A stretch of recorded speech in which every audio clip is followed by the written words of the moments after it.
দুনিয়ার মানুষের রে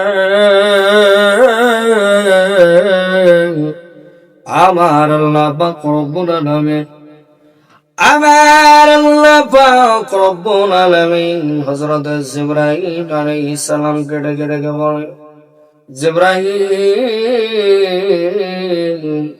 জিবরাইল যাও রে, যাও আমার বন্ধুরে খবর জানায়া দাও।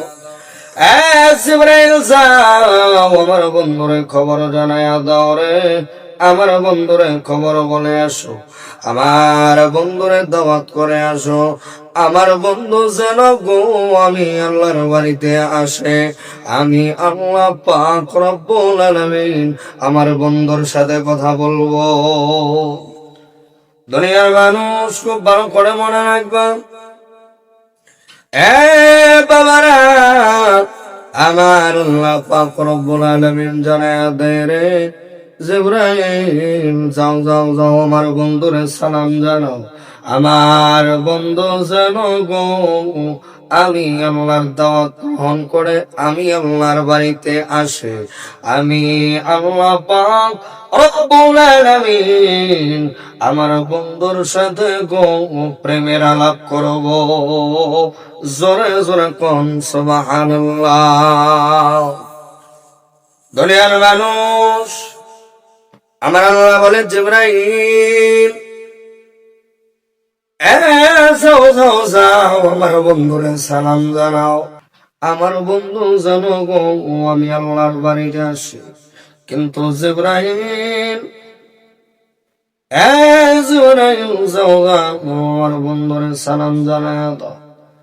আমার আল্লাহ পাক রব্বুল আলামিনের হুকুম পাইয়া হযরত জিবরাইল আলাইহিস সালাম রওনা হয়ে গেল।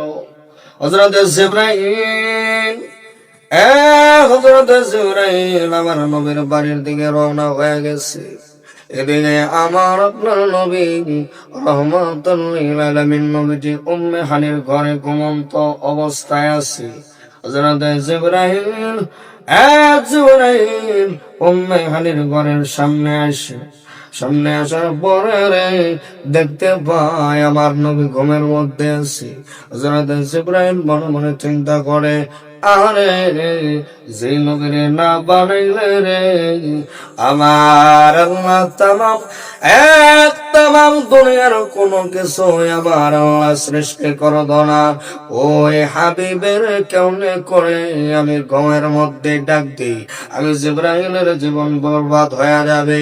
হযরত জিবরাইল আলাইহিস সালাম চলে গেছে আল্লাহর দরবারে। আমার আল্লাহ পাক রব্বুল আলামিন কে ডেকে বলে, রব্বুল আলামিন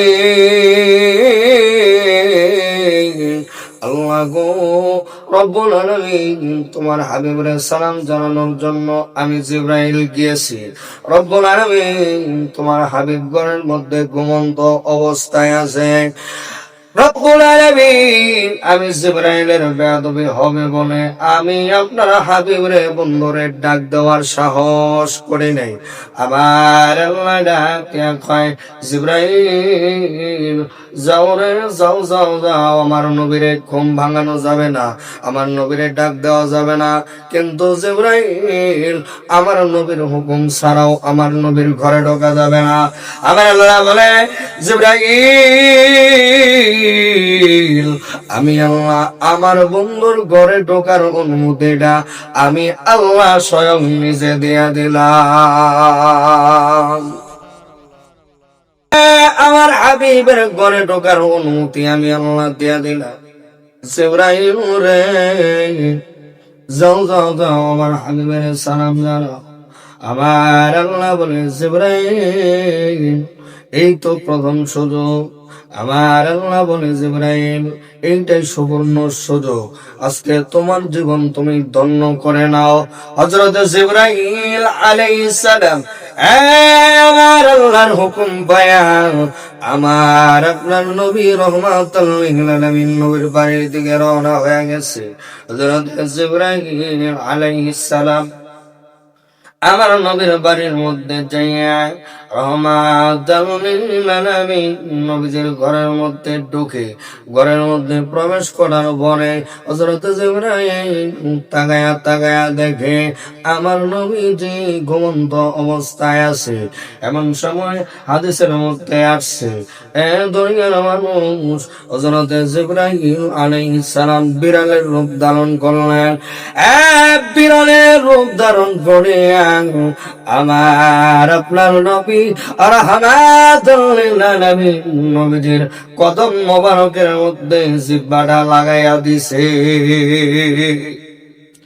আমার নবী রাহমাতুল লিল আলামিন নবীজি আমার নবীর পায়ের মধ্যে হযরত জিবরাইল বিড়ালের রূপ নিয়া রে বিড়ালের নরম জিহ্বাটা দিয়া আমার নবীর পায়ের মধ্যে লাগাইছে। আমার আপনার নবীর ঘুম ভেঙে গেছে। রহমাতুল লিল আলামিন নবীজি রেগে ডেকে বলে, জিবরাইল জিবরাইল তুমি তো আমার কাছে বহুবার এসেছ। জিবরাইল তুমি জিবরাইল আমি নবীর কাছে অনেকবার এসেছো। জিবরাইল রে আজকে কেন গো আমি নবীর পায়ের মধ্যে তোমার জিহ্বা লাগাইলা? জিবরাইল কেন গো আমি নবীর পা মোবারকের মধ্যে গালটা লাগাইলা? জিবরাইল কেন গো দুই চোখের পানি ছেড়ে দিয়া কান্দো? জিবরাইল আমি নবী জানতে চাই, আমার উত্তর দাও, আমার কথার জবাব দাও।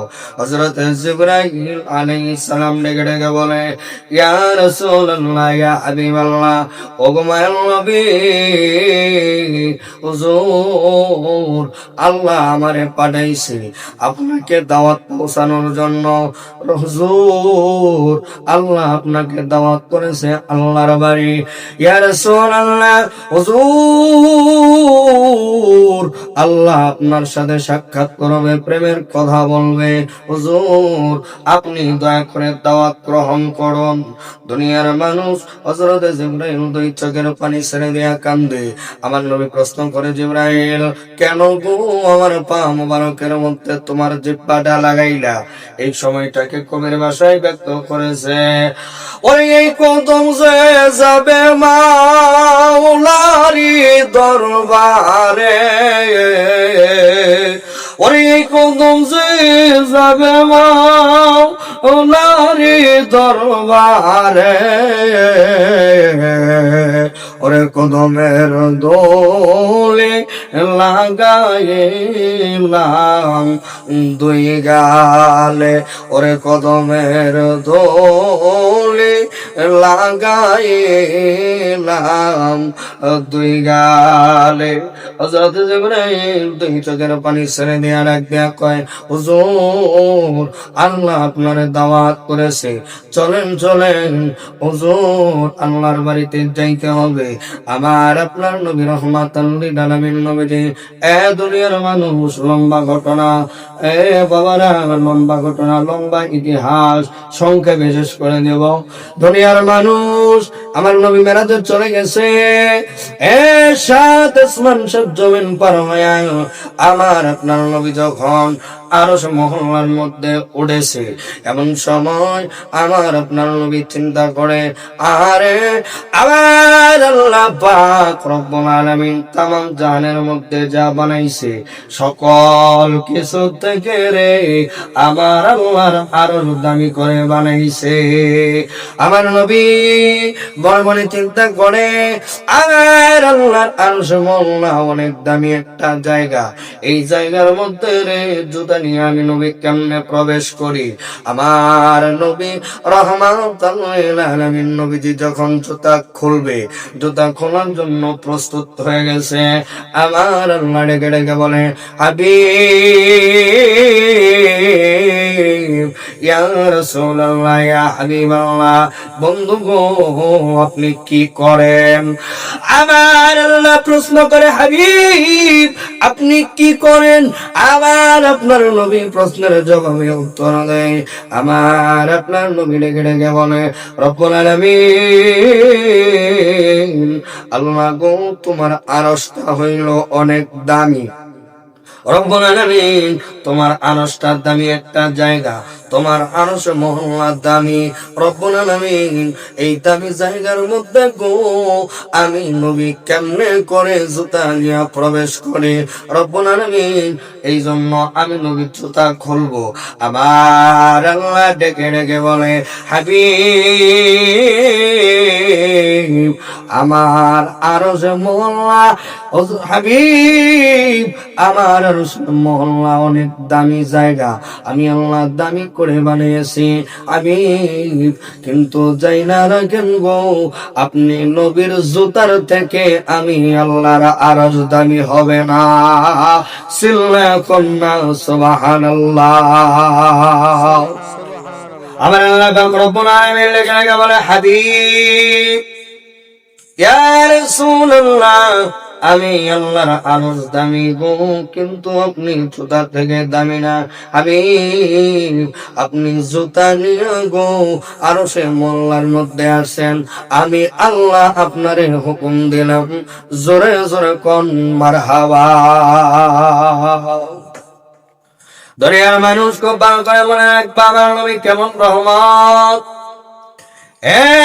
আমার আপনার নবী রহমাতুল লিল আলামিন নবীজিকে জুতা নিয়া গো আমার আপনার নবীকে জুতা মুবারক নিয়ে আরশে মহল্লায় যাওয়ার জন্য হুকুম দেয় আমার আল্লাহ।